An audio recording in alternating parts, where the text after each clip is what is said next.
Hello friends, I am doctor आयुध मुग्धम, OCD consultant and therapist. दोस्तों, आज मैं आपसे treatment options for pure OCD उसके बारे में बात करूंगा। तो दोस्तों, ये जो प्योर ओसीडी होती है, इसमें दो चीजों की यूनिकनेस होती है। पहला चीज दोस्तों, ये इसमें जो कंपल्शंस होते हैं वो मेंटल कंपल्शंस होते हैं, फिजिकल कंपल्शंस नहीं होते, तो ये दिखाई नहीं देता है। और दूसरा चीज दोस्तों, ये जो पेशेंट होते हैं, मोस्ट ऑफ द पेशेंट जब ये डॉक्टर के पास आते हैं, ये सीवियर लेवल में जा चुके होते हैं।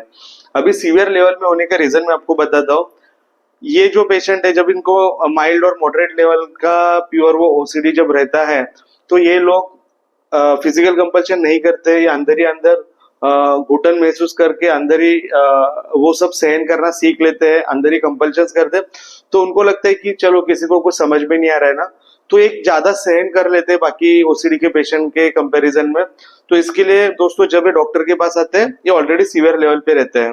तो दोस्तों, ये तो उनकी यूनिकनेस हो गई। आज मेन मुद्दा है कि what is the treatment option for this. तो दोस्तों, इसमें ट्रीटमेंट अलग अलग ट्रीटमेंट्स होते हैं based on the severity level. Doctor decide करते हैं कि क्या देना है। तो दोस्तों देखो, इसमें मेडिकेशंस होते हैं, इसमें फिर काउंसलिंग सेशंस होता है, इसमें एक्ट थेरेपी यूज होता है, इसमें ईआरपी थेरेपी यूज होता है। तो दोस्तों, एक अलग अलग अप्रोच रहता है। और मोस्टली अगर प्योर को ठीक कर रहे हैं तो एक होलिस्टिक अप्रोच लेना पड़ता है। What is holistic approach? It is a combination of 2-3 things. तो मैं आपको बताना चाहूंगा, सबसे पहले मैं आता हूँ मेडिकेशंस। तो देखो दोस्तों, जो मेडिकेशंस होता है, तो वो एसएसआरआईज होते हैं, एसएनआरआईज होते हैं। ये दोनों दोस्तों एक ही काम करते हैं। जो ब्रेन में सेरोटोनिन लेवल होता है, उसकी मात्रा कम नहीं होने देते। ठीक है, वो सेरोटोनिन वो ब्रेन में आपके वो जैसे ही बढ़ता है सेरोटोनिन, तो उससे इसके जो ओसीडी के सिम्टम्स होते हैं, उसकी सिवियरिटी कम होती है, सिम्टम्स कम आने चालू होते हैं। ठीक है, तो ऐसा इसका रोल है। तो उसके साथ दोस्तों, एंटी एंजाइटी मेडिकेशन चालू हो सकते हैं, जैसे कि बेंजोडाइजेपिन्स हो गए। ठीक है, तो एंटी एंजाइटी मेडिकेशन दोस्तों एंजाइटी कम करने में काम करता है।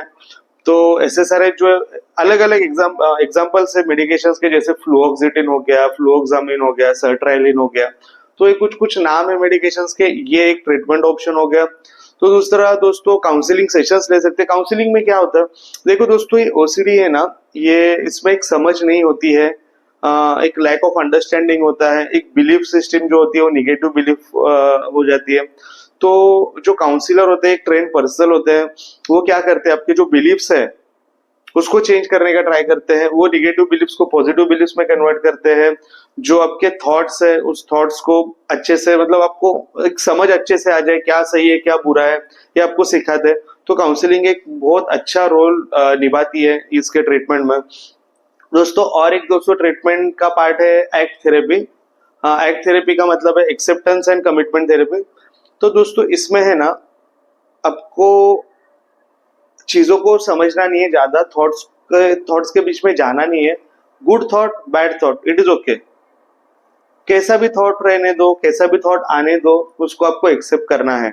कितना भी गलत विचार आने दो, कितना भी डरावना ख्याल आने दो, उसको एक्सेप्ट करो।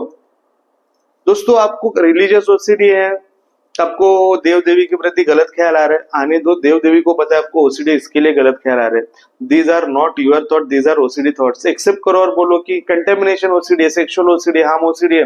दोस्तों, ये आपके थॉट नहीं, ओसीडी के थॉट है। Let it come, accept it. ठीक है, सबसे इसका पहला रूल होता है एक्सेप्ट। बाद में इसके क्या रहता है दोस्तों? Committing to action. जो अभी तक आप करते आ रहे थे, जो आपके बिलीफ्स बने थे और आप कंपल्शंस कर रहे थे, इसमें आप अभी आपने एक्सेप्ट कर लिया चीजों को। जैसे आप दोस्तों एक्सेप्ट करोगे ना, वो थॉट की पावर उधर ही खत्म हो जाएगी।